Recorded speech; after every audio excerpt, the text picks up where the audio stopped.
வணக்கம். நான் நாகராஜன், திருப்பூர். ஃப்ரெண்ட்ஸ், இன்னைக்கு பார்த்தீங்கன்னா நம்மளுடைய BWPL நிறுவனம் வழங்கியிருக்கக்கூடிய பெண்களுக்காகவே பிரத்யேகமாக அறிமுகப்படுத்தியிருக்கக்கூடிய ஒரு பெமினைன் பிரஸ் அப்படிங்கிற ஒரு நாப்கினை பற்றி நாம் பார்க்க போகிறோம். சரிங்களா? இன்னைக்கு நாப்கின் அப்படிங்கிறது பெரும்பாலும் நம்ம அதை பற்றின ஒரு விழிப்புணர்வு இல்லாமல் தான் இருக்கும் அப்படிங்கிறது தான் உண்மை.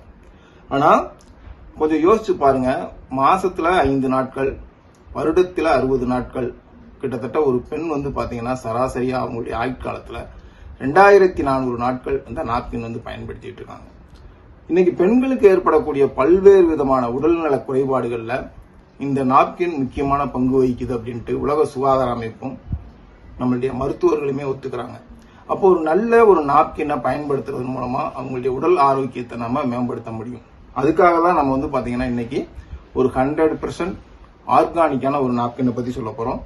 அது எப்படி நம்ம நாப்கின் எந்த வகையில சிறந்தது அப்படிங்கறத பத்தி நான் ஒரு டெமோ மூலமா உங்களுக்கு நான் விளக்கி சொல்றேன். பொதுவா நாப்கின் பாத்தீங்கன்னா ஒரு முக்கியமா ஒரு 3 விஷயம் அதுல மெயினா இருந்துச்சு அப்படின்னாலே அதை நல்ல நாப்கின் நம்ம ஒத்துக்கலாம். ஒன்னு பாத்தீங்கன்னா அதனுடைய அந்த அப்சர்வேஷன் ப்ராசஸ், அதாவது உறிஞ்சும் தன்மை இருக்கணும். ஏன்னா என்ன பர்பஸ்க்காக நம்ம அதை யூஸ் பண்றோமோ அதுக்கு உண்டான வேலையை அது செய்யணும் இல்லைங்களா? அதே மாதிரி அதை பயன்படுத்துறது மூலமா நம்மளுடைய சகோதரிகளுக்கு எந்த விதமான பக்க விளைவுகளும் ஏற்படாத வண்ணத்துல இருக்கணும். அதை பயன்படுத்திட்டு நம்ம தூக்கி மண்ணுல போட்டாலும் அது மக்கும் தன்மையுடையதா இருக்கணும். சரிங்களா? சோ அந்த மாதிரியான ஒரு நாப்கின் தான் நம்ம கம்பெனி அறிமுகப்படுத்திருக்காங்க. இன்னைக்கு அது சம்பந்தமான ஒரு சின்ன டெமோ மூலமா நான் உங்களுக்கு எப்படிங்கறத விளக்குறேன். இது பாத்தீங்கன்னா நம்ம சாதாரணமா இன்னைக்கு கடைகள்ல கிடைக்கக்கூடிய ஒரு நாப்கின். விளம்பரங்கள்லாம் வருது இல்லைங்களா? நிறைய விளம்பரங்கள் பார்த்து அந்த விளம்பரங்கள் மூலமா உந்தி வாங்கக்கூடிய நாப்கின். இதுல பாருங்க, இந்த பேக்கிங்லயே பாத்தீங்கன்னா எந்த விதமான ஒரு சேஃப்டிக் இல்லைங்க. அதே மாதிரி இது சுத்தி பாத்தீங்கன்னா பிளாஸ்டிக்கால கவரப்பட்டிருக்கு. அப்போ இந்த யோசிச்சு பாருங்க, இந்த பிளாஸ்டிக்கை பயன்படுத்துறதுனால என்ன ஆகும் அப்படின்னா உடல் சூடாகும். உடல் சூடாகிறதுனால என்ன செய்யுது, உடல் தன்னைத்தானே குளிர் வச்சுக்கிறதுக்காக பாத்தீங்கன்னா அந்த நீர்க்கட்டியில உருவாக்கும் அப்படிம்பாங்க. அதுதான் கர்ப்பப்பையில வரக்கூடிய நீர்க்கட்டி அப்படிங்கிறாங்க. அப்போ பிளாஸ்டிக்கால பயன்படுத்துறதுனால இங்க பாத்தீங்கன்னா நமக்கு போதுமான அளவுக்கு காற்றோட்டம் இருக்காது. இப்போ பாத்தீங்கன்னா இந்த பிளேட்ல நான் நம்மளுடைய ஓகே. அதே மாதிரி பாத்தீங்கன்னா இது நம்ம நிறுவனம் நமக்கு பிரத்யேகமாக வழங்கப்பட்டிருக்கக்கூடிய ஒரு நாப்கின். இது பாருங்க, பேக்கேஜே பாத்தீங்கன்னா ஃபுல்லா எல்லா பக்கமும் நல்லா கவர் ஆயிருக்கும். இதை நம்ம வெட்டி தான் பிரெண்ட்ஸ் எடுக்கணும். அந்த அளவுக்கு பாத்தீங்கன்னா சேஃப்டியா கொடுத்துருப்பாங்க.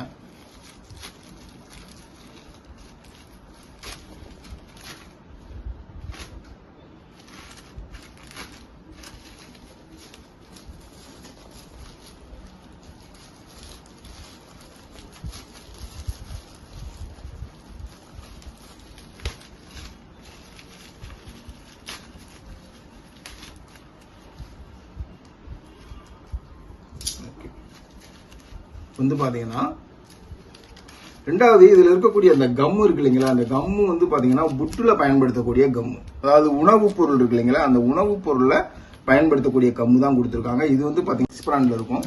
நம்ம பிராண்ட்ல பாத்தீங்கன்னா உணவுப் பொருளை பயன்படுத்தக்கூடிய கம்மு கொடுத்திருக்காங்க. இதை நீங்க தொட்டு பாத்தீங்கன்னாலே தெரியும். இது பாத்தீங்கன்னா நல்ல ஒரு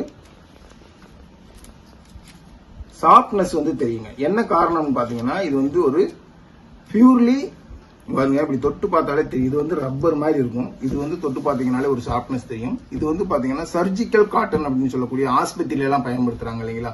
அந்த மாதிரியான ஒரு காட்டனை பயன்படுத்தி தான் பண்ணிருக்காங்க. இதுல காற்றோட்டம் இருக்கும். அதாவது ஃப்ரெஷ் ஏர் உள்ள போகணும், ஃபேட் ஏர் வெளியில வரணும். அப்போ அதுக்கு தகுந்த மாதிரி தான் இந்த பேட் கொடுத்திருக்காங்க. இப்போ இதுல நான் என்ன பண்ண போறேன் அப்படின்னு பாத்தீங்கன்னா, இந்த ரெண்டுலயுமே ஒரு 100 ml வாட்டர் விட போறேன். ஏன் 100 ml கொடுக்குறோம் அப்படின்னு பாத்தீங்கன்னா, பிளட்டுக்கும் தண்ணிக்கும் பாத்தீங்கன்னா 3 மடங்கு அடர்த்தியின் அடிப்படையில 3 மடங்கு அப்படின்னு சொல்லுவாங்க. அப்போ ஒரு சராசரியா நம்ம ஒரு 100 ml வாட்டர் எடுக்கிறோம் அப்படின்னா ஒரு 30 இருந்து 35 ml பிளட்டுக்கு சமமானது. ஓகேங்களா? இப்போ இந்த டம்ளர் இருக்கு இல்லைங்களா? இந்த டம்ளர் கரெக்டா ஒரு 100 ml பிடிக்குங்க. நான் அளந்து வச்சிருக்கேன். இப்போ இதுல இருந்து ஒரு 100 ml தண்ணி எடுத்துட்டேன். சரிங்களா? இந்த 100 ml நம்ம என்ன பண்ண போறோம் அப்படின்னா, இந்த எக்ஸ்பிரான்ல அப்படியே லைட்டா விடுவோம்.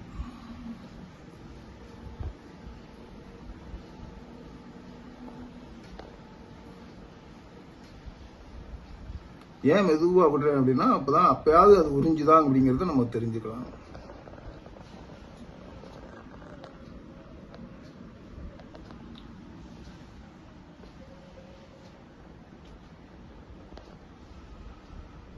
இப்போ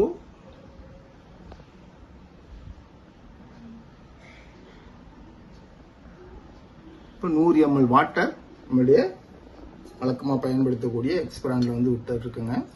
அதே மாதிரி அடுத்ததாக இன்னொரு 100 ml எடுத்து நம்மளுடைய பெமினயன் ப்ரெஸ் நாப்கின்ல இப்போ நம்ம வந்து பார்த்தீங்க அப்படின்னா இதை வந்து மிக்ஸ் பண்ணுவோம்.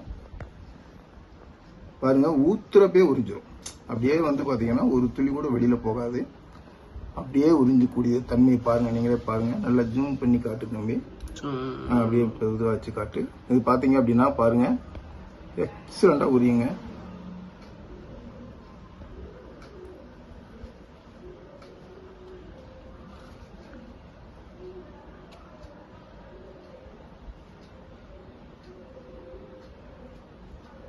ஓகே, இப்போ இந்த ரெண்டுலையும் நம்ம 100 ml வாட்டர் வந்து விட்டாச்சு. சரிங்களா? இப்போ பாருங்க, இந்த எம்எல் இதில் கை வைக்கிறேன். எந்த விதமான ஈரப்பதமும் இல்லை. அதே பாருங்க, இங்க கை வச்சா பார்த்தீங்களா தண்ணியா இருக்கு, சொத சொத சொத சொத சொதன்னு இருக்கு. பாருங்க, ஒரு ஒயிட் பேப்பர் எடுத்துக்கிறேன். ஒயிட் பேப்பர் எடுத்து வச்சு பாருங்க, பாருங்க நீங்களே பாருங்க எந்த அளவுக்கு தண்ணி அப்படியே வந்து பாத்தீங்கன்னா பேப்பர்ல இருந்து லீக் ஆகுறது நமக்கு நல்லாவே தெரியுது. நீங்களே அதுவே பாருங்க. நம்மளுடைய நாப்கின் இருக்கு, இதுலயும் நான் வந்து பேப்பர் வச்சு காட்டுறேன். ஒரு பேப்பரை இதுல நல்லாவே ப்ரெஸ் பண்ணுங்க. இதுல ஏதாவது ஈரம் இருக்கான்னு பாருங்க. அப்போ இதுல வந்து பாத்தீங்கன்னா இது பயன்படுத்துறப்போ அந்த ஈரத்தன்மை அப்படிங்கிறது இருக்காது. அதனால அவங்களுக்கு ஏற்படக்கூடிய அந்த இச்சிங், அரிப்பு, புண்ணு இது மாதிரியான எந்த விஷயங்கள் வராது. நம்ம ஏற்கனவே சொன்ன மாதிரி அந்த உறிஞ்சும் தன்மை இல்லைன்னா என்ன பர்பஸ்க்காக யூஸ் பண்றோமோ அதையே இது பண்ணல அப்படிங்கிறப்போ அதை நம்ம ஏன் பயன்படுத்தோம்? சரிங்களா? அது மட்டும் இல்லைங்க, இப்போ இதுல 100 ml நம்ம வாட்டர் விட்டுருக்கோம் இல்லையா, அந்த 100 ml நான் அப்படியே எடுத்து காட்டுறேன். ஆனா இதுல இருந்து ஒரு டிராப் கூட நம்ம வந்து எடுக்க முடியாதுங்க. இப்போ பாருங்க, இங்க நான் வந்து 100 ml ஊத்திருக்கோம். இப்போ பாருங்க, பாருங்க தட்டுல எவ்வளவு தண்ணி இருக்குன்னு பாருங்க. இப்போ இதுல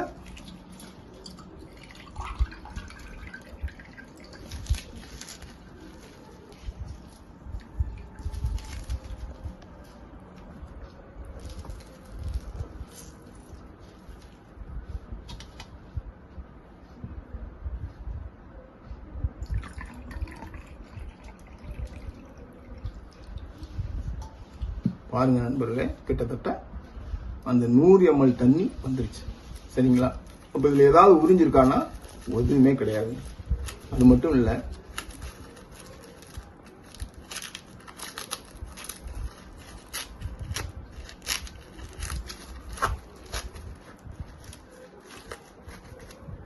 பாருங்க, இது கம்ப்ளீட்டா சுத்தி எல்லா பக்கம் பிளாஸ்டிக் தாங்க. ஒரு மடமடன் சவுண்ட் வருது இல்லைங்களா? இது கம்ப்ளீட்டா வந்து பிளாஸ்டிக் தான்.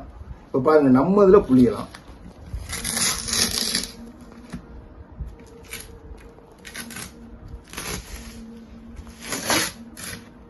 பாருங்க, இதுல இருந்து ஒரு டிராப் கூட எடுக்க முடியாது. ஒரு சொட்டு கூட வந்து பாத்தீங்கன்னா தண்ணியை வந்து நம்ம வந்து பிரிச்சு எடுக்க முடியாது. பாத்தீங்கன்னா உள்ள தண்ணி பூரா வந்து பாத்தீங்கன்னா உள்ள வந்து அந்த ஒரு ஜெல்லோட ஜெல்லா கலந்துருக்கும். சரிங்களா? இப்போ பாருங்க, நான் உங்களுக்கு பிரிச்சு காட்டுறேன் இதுல என்னென்னலாம் இருக்கு அப்படின்ட்டு. இது வந்து பாத்தீங்க அப்படின்னா நான் ஏற்கனவே சொன்ன மாதிரி இது வந்து பியூர்லி பிளாஸ்டிக்கால ஆனதுங்க. இந்த பிளாஸ்டிக்ல எந்த விதமான காத்தோட்டமும் இல்லை ஃப்ரெண்ட்ஸ். அதே மாதிரி இங்க என்ன வச்சிருக்காங்கன்னு பாத்தீங்கன்னா காட்டன். இது என்னன்னு கேட்டீங்கன்னா வேஸ்ட் காட்டன். அதாவது வந்து பயன்படுத்தப்பட்டு தூக்கி போட்ட வேஸ்ட் காட்டன். அது இல்லாம வந்து பாத்தீங்கன்னா அட்டைப்பெட்டி, அப்புறம் இந்த மரத்தூள் இருக்கு இல்லைங்களா, இதெல்லாம் மிக்ஸ் பண்ணி கூலாக்கி தான் என்ன பண்றாங்க அப்படின்னா இதுல வைக்கிறாங்க. ரெண்டாவது, இதுல இருந்து எடுத்தாலும் கூட நம்ம இன்னும் கொஞ்சம் தண்ணி எடுக்கலாம். ஓகேங்களா? இது என்ன பண்றாங்கன்னா இதை பிளீச்சிங் பண்றாங்க. இதை வந்து ஒரு வெள்ளை நிறத்துல கொண்டுட்டு வர்றதுக்காக இதை பிளீச்சிங் பண்ணும் பொழுது இதுல இருக்கக்கூடிய இதுல இருந்து ஒரு கெமிக்கல் வருது, டயாக்சின் சொல்லுவாங்க. அந்த கெமிக்கல் தான் என்ன பண்ணுதுன்னா நிறைய பெண்களுக்கு வந்து பாத்தீங்கன்னா அந்த கர்ப்பப்பை வாய் புற்றுநோய் வர்றதுக்கெல்லாம் கூட இதுதான் காரணமா இருக்கு அப்படிங்கிறாங்க. அதே மாதிரி பாருங்க, இது பியூர்லி பிளாஸ்டிக்ங்க. எடுத்தாலே பாருங்க எப்படி சவுண்ட் இருக்குன்னு பாத்தீங்களா? அப்போ பிளாஸ்டிக்கை நம்ம வந்து பயன்படுத்தலாமா? நீங்க சொல்லுங்க பார்க்கலாம். நம்ம நிறுவனம் வந்து பாருங்க, இது வந்து பியூர்லி காட்டன் ஃப்ரெண்ட்ஸ்.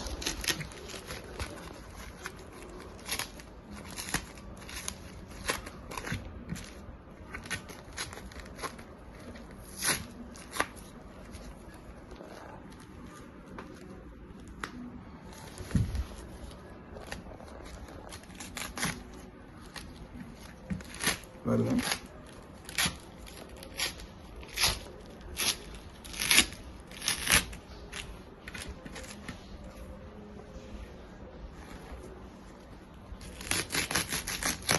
இது வந்து பியூர்லி காட்டன். பாத்தீங்களா, ஹோல்ஸ் தெரியுதா? இந்த ஹோல்ஸ் இப்படி கிழிச்சோம்னா என்ன ஆகும், அப்படியே கிழிஞ்சிட்டே வரும். சரிங்களா? இதுல வந்து பாத்தீங்கன்னா நல்ல காற்றோட்டம் கிடைக்கும். ரெண்டாவது, இது என்னன்னு பாக்குறீங்களா? இதுதான் வந்து பாத்தீங்கன்னா இதுல இருக்கக்கூடிய ரொம்ப ஒரு முக்கியமான ஒரு ஒண்ணுங்க, அனேயான் அப்படின்னு சொல்லக்கூடிய ஒரு சத்து. இது என்னன்னு கேட்டீங்கன்னா சுத்தமான காற்றுல இருந்து கிடைக்கக்கூடிய ஒரு சத்து. இது என்ன பண்ணும் அப்படின்னா பிளட்ல இருந்து வரக்கூடிய அந்த பாக்டீரியா இருக்கு இல்லைங்களா, உடலுக்கு கேடு விளைவிக்கக்கூடிய பாக்டீரியா வந்து பாத்தீங்கன்னா கொன்னுடும். இப்போ ஒரு மணி நேரத்துக்கு ஒருக்கா வந்து பாத்தீங்கன்னா வெளியேறக்கூடிய பிளட்ல ஒரு 108 வகையான பாக்டீரியாக்கள் உருவாகும் அப்படிங்கிறாங்க. இந்த பாக்டீரியாக்கள்லாம் வந்து பாத்தீங்கன்னா அப்படியே மல்டிப்ளை ஆகிட்டே வரும். அதனாலதான் டாக்டர்கள் வந்து என்ன சொல்றாங்க அப்படின்னா 2 மணி நேரத்துக்கு ஒருக்கா நாப்கினை வந்து மாத்தணும் அப்படின்னு சொல்றாங்க. ஆனா நம்ம நாப்கின்ல அதே மாதிரி வந்து பாத்தீங்க அப்படின்னா அப்போ இது ஒரு லேயர் வந்து நமக்கு வந்து கொடுத்துருக்காங்க. இதுக்கு அடுத்து பாருங்க, இது வந்து பாத்தீங்கன்னா ஒரு கர்ச்சிப் மாதிரி மடிச்சு வச்சிருப்பாங்க. இதுக்குள்ள என்ன இருக்கு அப்படின்னா ஆலோவேரா ஜெல்லு, மக்காச்சோள தண்டு, இதெல்லாம் கொடுத்துருக்காங்க. இயற்கையான முறையில் கொடுத்துருக்காங்க. பாருங்க எப்படி இருக்குன்னு பாருங்க. இதுதான் இந்த தண்ணியை பூரா உறிஞ்சி எடுத்துக்கு. இப்படி புழிஞ்சோம்னா இந்த கூழ் தான் வருமே தவிர இதுல இருந்து ஒரு டிராப் கூட தண்ணி வராது. நான் இதை அப்படியே இதுல எடுத்து வச்சுறேன்.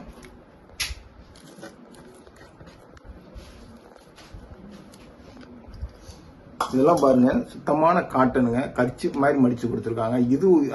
இதுல ஒரு லேயர் இருக்கும். மொத்தம் வந்து பாத்தீங்கன்னா நம்மள வந்து 8 வகையான லேயர் வந்து கொடுத்துருக்காங்க. எல்லாமே பியூர்லி காட்டன் தான். நல்ல காற்றோட்டம் இருக்கும். நீங்க வந்து ஒரு தண்ணி டம்ளர் கிளாஸ்ல நீங்க வச்சு ஒரு சூடான தண்ணியை வச்சு பாத்தீங்கன்னா கூட உங்களால வந்து கண்டுபிடிக்க முடியும். ஸோ அந்த அளவுக்கு ஒரு எக்ஸலண்டா கொடுத்துருக்காங்க. இப்போ நம்ம அடுத்த இன்னொரு விஷயம் என்ன பண்ண போறோம் அப்படின்னா, ஆல்ரெடி இது ரெண்டுலயுமே 100 ml வாட்டர் ஊற்றணும். இதுல இருந்து 100 ml தண்ணியை நான் அப்படியே எடுத்துட்டேன். ஆனா இதுல இருந்து எடுக்கலையா, மறுபடியும் என்ன பண்றோம்னா இந்த 100 ml தண்ணியை திரும்ப நான் இதுலயே விடுறேன். என்ன நடக்குதுன்னு பாக்கலாம். சரிங்களா? இப்ப பாத்தீங்கன்னா இதுல கிட்டத்தட்ட நம்ம 200 ml தண்ணி கொடுத்துட்டோம். ஓகேங்களா? என்ன நடக்குதுன்னு பாருங்க.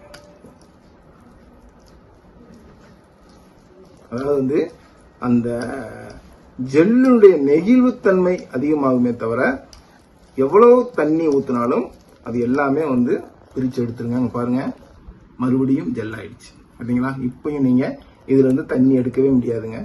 கிட்டத்தட்ட 200 ml தண்ணியும் இது என்ன பண்ணிருக்குன்னு பாருங்க, அப்படியே வந்து அப்சர்வேஷன் பண்ணிருக்கு.